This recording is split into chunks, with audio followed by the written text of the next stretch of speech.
इसमें पकड़ ली बने उनके ऊपर लगा दो। भविष्य में जो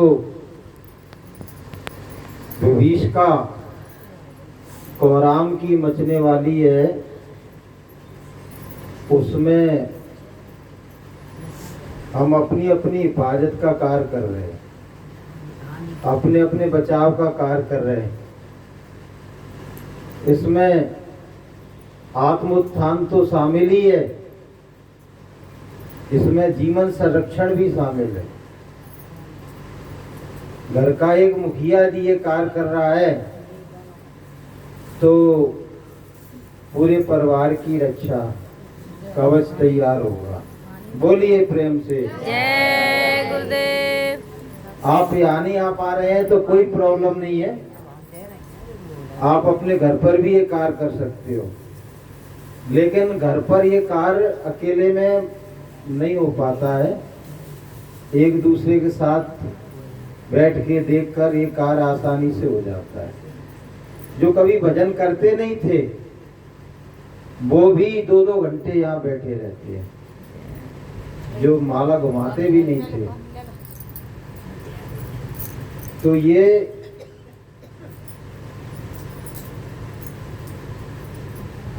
उनके द्वारा बताया हुआ कार्य है जो गुरु भगवान के नजदीक है, और उनको इस तरह का उनको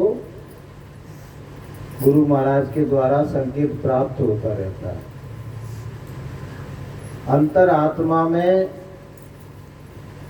अपनी आत्मा में जो जितना समाहित होता है वो उतना ही गुरुदेव के और भगवान के नजदीक होता है।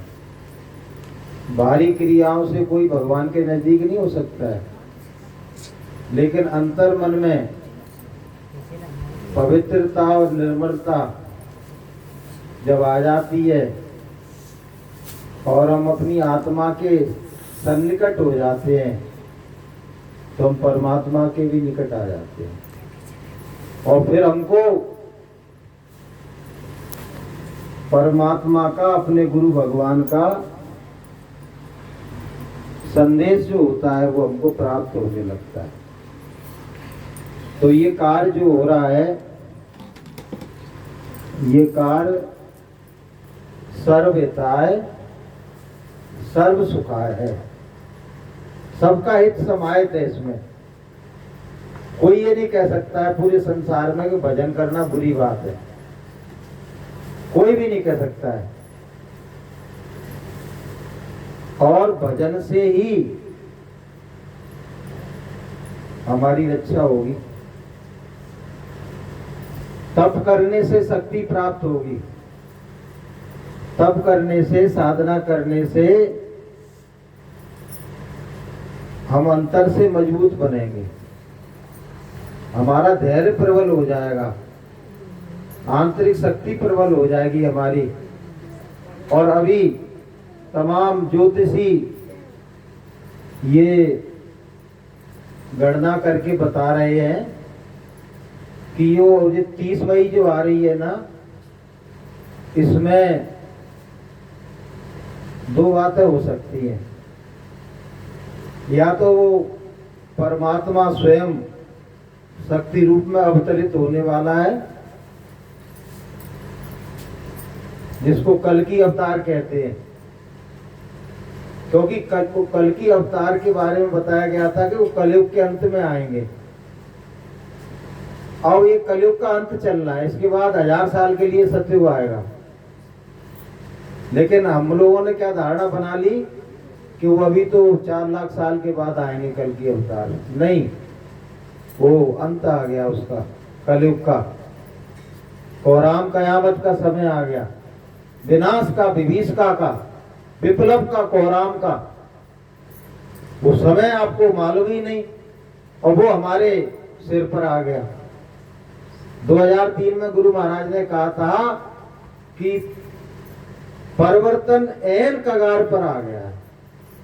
2003 में कहा था एक कार्यक्रम में, परिवर्तन ऐन कगार पर आ गया है, क्योंकि तुम्हारा शिवनेत्र ज्ञान चक्षु खुला नहीं है, इसलिए तुमको बोध नहीं हो रहा है और जिनका खुला है उनको दिख रहा है कि क्या होने वाला है, कैसी विभीषिका होने वाली है, कैसा कोहराम मचने वाला है।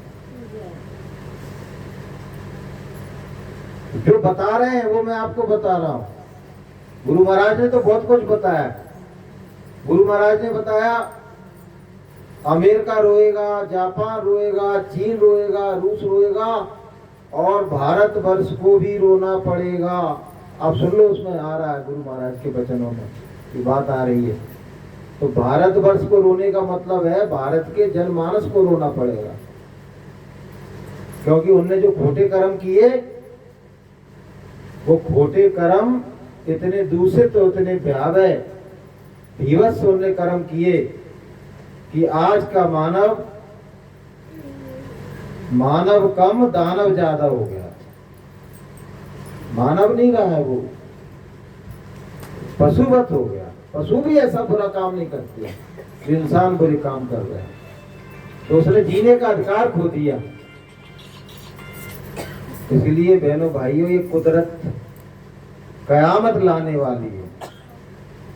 और कैसी कयामत कि आप उसकी कल्पना नहीं कर सकते हो। ऐसी कयामत, उसके बारे में सोच नहीं सकते हो कि ऐसा भी हो सकता है, इतना बड़ा विनाश हो सकता है। एक तो बता रहे कि बोले उसमें भविष्य मालिका में कि जो 250 के करीब देश हो उसमें से 111 देश बचेंगे, केवल 111, बाकी साफ खत्म। विश्व में जितनी आबादी है ना भारत को छोड़ के, वो केवल 5% बचेगी। बताइए आप, 95% साफ। और भारत में लगभग 20% बचेंगे, 80% स्वाहा। आप आकलन करके देख लो अपने आसपास, 80% लोग वही हैं जो शराब पीते हैं, मांस खाते हैं, पापाचार कर रहे हैं, अनाचार कर रहे हैं, व्यभिचार कर रहे हैं, माँ बहन की पहचान खत्म कर। 80% लोग हो गए। बाड़े खलबऊ चोर ज्वारा, देलम पट पर धनती तारा, माने मात पिता नहीं देवा, साधु संत करावे सेवा। जिसको देखो वो बुरी राह पे चल रहा है, जिसको देखो बुराई की राह पर चल रहा है, पतन की राह पर चल रहा है। कितने लोग हैं जो ऐसी साधना करते हैं? कितने लोग हैं? आप आकलन करके देखिए। पूरा आकलन वो बता रहे हैं कि पूरे विश्व में जो आज 8 अरब के करीब लोग हैं, 8 अरब, वो मात्र 62-64 करोड़ रह जाएंगे। वही कब होना है? 25, 26 और 27। 25 चल रहा, आधा निकल गया, थोड़ा रह गया। 25, 26 और 27 में सब होना है। इसलिए अब भजन की जरूरत है। मैं उनके वो सुन रहा था, अपने वो है राष्ट्रीय प्रवक्ता, तो बता रहे थे ऐसा नहीं समझना कि मांसाहारी मरेंगे, शाकाहारी भी मरेंगे, शाकाहारियों को भी मरना पड़ा। क्योंकि कौरव पांडव की लड़ाई में क्या पांडव पक्ष के नहीं मरे थे? उनको भी मरना पड़ा था। शाकाहारी हैं लेकिन और बुरे व्यसन कर रहे हैं, चोरी कर रहे हैं, ठगी कर रहे हैं, अनाचार पापाचार कर रहे हैं, तो शाकाहारियों को भी मरना पड़ेगा। अब शाकाहार की बात नहीं है, शाकाहार की बात तो पीछे रह गई। अब बात काय की है कि सूरदास के वही बचेगा जो गुरु का ध्यान धरे, रेमन धीरज काय न धरे। कौन बचेगा? जो साधना करेगा। अब केवल शाकाहार से काम नहीं चलेगा कि भैया तुम्हारे कैसे हम शाकाहारी हो गए। चोरी तो तुमने छोड़ी ही नहीं, पापाचार तो छोड़ा ही नहीं तुमने, क्रूरता तो छोड़ी ही नहीं, हिंसा तो छोड़ी ही नहीं है, छोड़ा क्या तुमने? तो अब तो साधना की जरूरत है। गुरु महाराज ने कहा था कि जब सबकी दाढ़ी में आग लगेगी तो तुम कौन की दाढ़ी की आग बुझाओ? अपनी बुझाओगे या दूसरे की? कैसे बुझेगी वो? साधना से बुझेगी, भजन से बुझेगी, है? तो आप सब लोग भजन करो। अब नहीं आ पाए यहाँ तो कोई प्रॉब्लम नहीं है, करो भजन करो। अभी 3 दिन और बाकी है, आ सको तो आ जाना, नहीं घर पर भजन करना। बहुत जरूरत है इस बात की। इससे एक तो क्या होगा, प्रैक्टिस बन जाएगी, फिर आप बाद में भी करते रहोगे। जिसको काम को तुमने कठिन समझ रखा है वो काम इतना कठिन नहीं है, कर सकते हो आप। तो मैं आपको थोड़े से उनके वचन सुनवा रहा हूं, सुनना आप बड़े ध्यान से, आपकी समझ में आएगा।